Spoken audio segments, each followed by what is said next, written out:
kind of abrasive, and it was, again, just sticking out from everything else. And probably within a month or two, I had heard all of the back catalog. I had a good friend whose older brother was always bringing stuff back from college, and so he already had all their stuff, and so I dubbed it all on Maxell high biased cassettes. I remember I had Life's Rich Pageant on one side and Murmur on the other side, and that was a good double bill right there. Yeah, for sure. That's to talk about that sound for a minute, though, especially in 1987. I mean, that was there were a few people doing that, but that's true. They're the only ones that seem to like break through. You know, there was, I mean, you can point to somebody like Robin Hitchcock or other people that were doing kind of the jangle rock sound, even bands, like Dream Syndicate or something. Right. And then what, like, Scott McCaughey, getting in with R.E.M., was doing with, like, Young Fresh Fellows and all that kind of stuff. But yeah, for sure. They seem to kind of, like, blaze the trail for that other people suddenly started getting snapped up into the majors pretty shortly afterwards, too, for that kind of sound. Absolutely. Helping bring that synthetic 80s sound to a close. Right. Right around that time, and again, I'm trying to remember the order of all of this stuff, but there was a show on the USA Network called Night Flight, and I actually just did an interview, like an email interview with the sort of new generation online version of Night Flight. So I've already been thinking about this a lot, and that was on. I think it started at 11 p.m. and went all the way through the night, and they showed just a strange hodgepodge of underground music and sort of left of center stuff. And so I discovered Iggy Pop on there. I discovered Roxy music. So that was I discovered that right around the same time. And then I think MTV's 120 Minutes was either going then or about to, and there was also an MTV show, I think, on at 10:30, and I can't remember what it was called, but it was like a half hour, an hour kind of version of all this. So all those people you mentioned, I started to hear in pretty quick succession. And it was interesting because since R.E.M. really took off, there was a perception that a lot of these other bands would become the mainstream. And some of them did, but most of them didn't. You know, Robin Hitchcock never quite caught fire. And I guess it makes sense because he was putting out albums called Globe of Frogs and stuff like that. Some of his stuff, and I love his stuff, but I do too. Of it's pretty hard to. I mean, you know, he was a student of Syd Barrett, right? It's kind of. But you know, there's maybe this was completely delusional on my part, but I had some knowledge through my parents of what had been popular in the late 60s, and there's this thought, like, could that happen again? You know, could there be this wave of stuff that's really challenging, but that everyone would dig it? Yeah. And, you know, there's a little bit of that, but it not quite that explosion. Like, no, but you mentioned, like, 120 Minutes. It seemed like you could have in the, you know, like Robin Hitchcock could have a video hit at the time or something like that. Something that was, you know, where it was just as important to have an interesting visual aesthetic as it was to have a chart hit. You know, you could get a lot of exposure that way. But yeah, it's interesting. I don't know. There was the, and I mean, I think that, you know, and this kind of speaks to the era outside of what your book covers, but by the time R.E.M. gets to the majors, it's breaking. It's also it doesn't quite break in the favor of some of the more obscure acts, but it ends up breaking in the favor of what becomes alternative music. Yeah, you know, which I think it was actually Hitchcock that would say, you know, like, alternative to what? But it's there's and that ended up having a whole you know, paving the way for stuff like Pavement, and then you know, Smashing Pumpkins, all that kind of wave of what you know, art rock kind of thing could become popular for a while. But so to get back to you moving to Athens, that's really sounds like the genesis of this book initially is because you met a lot of the characters that you would come to then or get back and interview for that, correct? Yes, that's true. Moving to Athens was more the result of seeing the documentary Athens, Georgia, Inside Out. Okay. And that came out in 87, and I saw it not too long after that because I was introduced to that by a high school friend who was also getting into some of this music.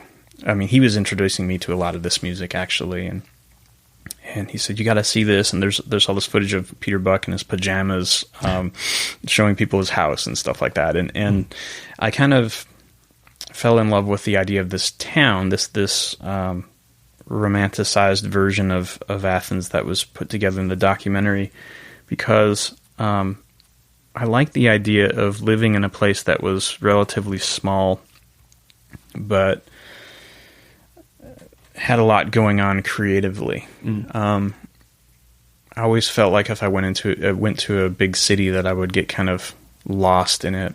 And Athens was interesting because the college itself actually is huge, but the town itself is relatively small, and the scene is small. And so if you start to meet people there, it's pretty easy to quickly meet the various players in the arts and music scene there.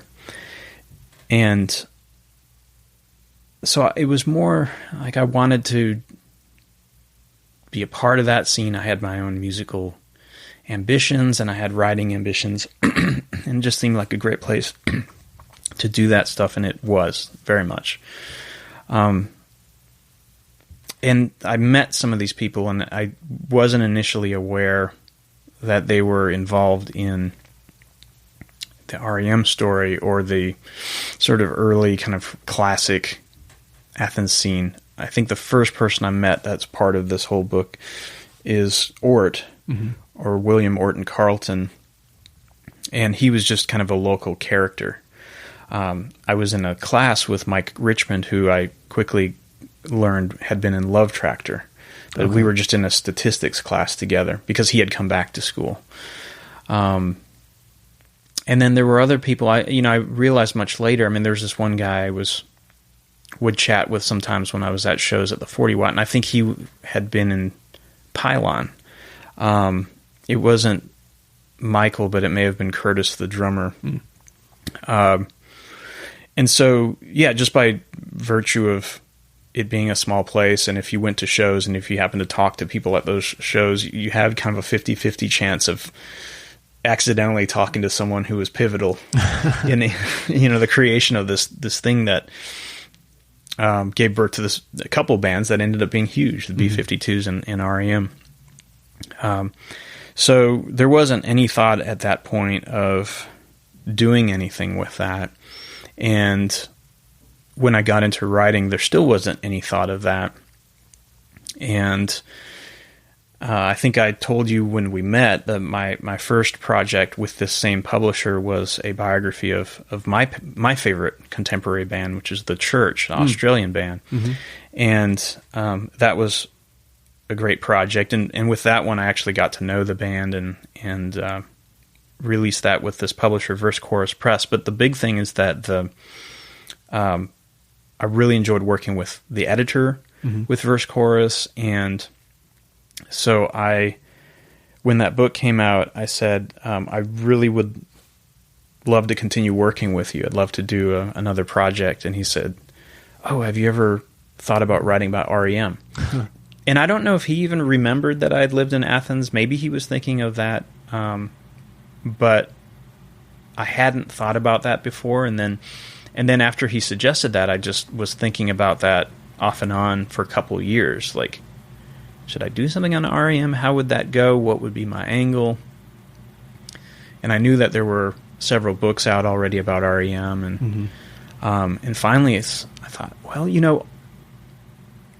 apart from Party Out of Bounds, which is about the Athens scene, no one from there had written either a book or a memoir or anything like that. And so I just knew, I was thinking about those various characters and knowing that there was more to the story, and just kind of focusing on that specific place. And I thought maybe, if I really did this right, I could put people there to make them feel like they were kind of a fly on the wall to the genesis of R.E.M. So that was kind of the idea.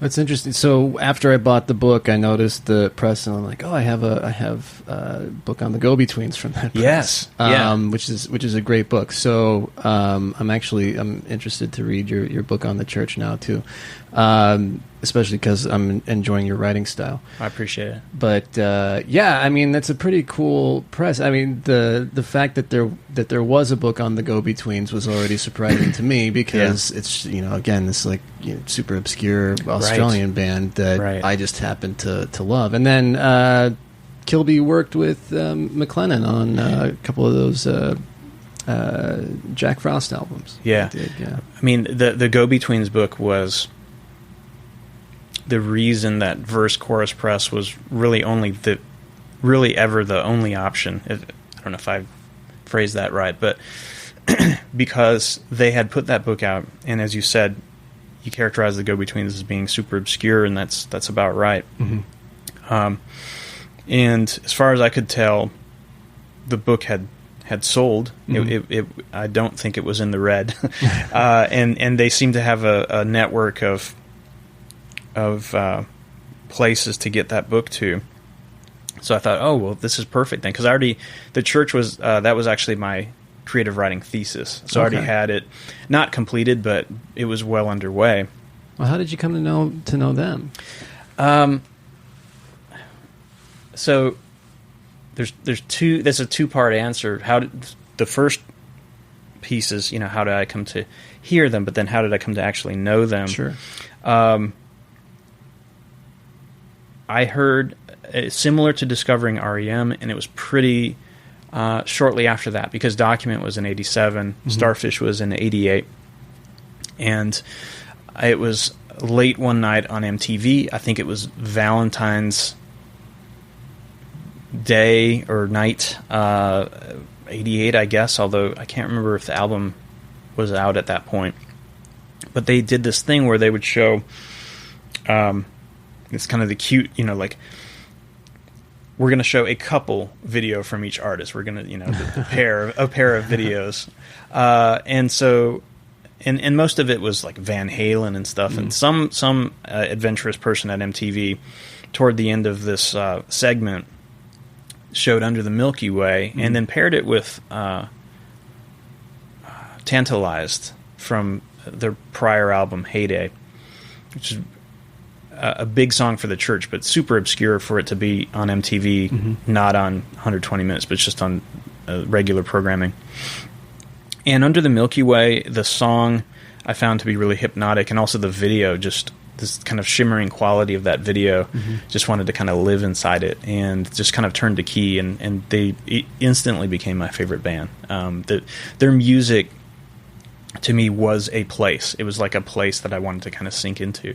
So that's how I heard them. And then I was pretty brash when I was in college and trying to get started with music, and I was very deluded.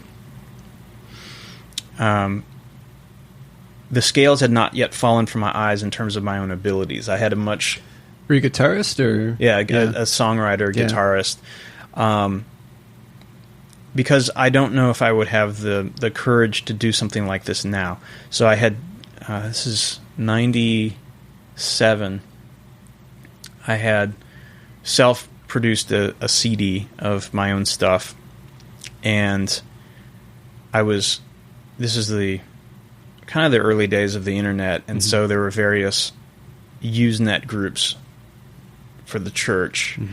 And so through that, I found out that Steve Kilby was doing a solo acoustic concert at the Borderline in London. And the guy that was putting the show together just offhandedly mentioned, yeah, we're still trying to secure an opening act.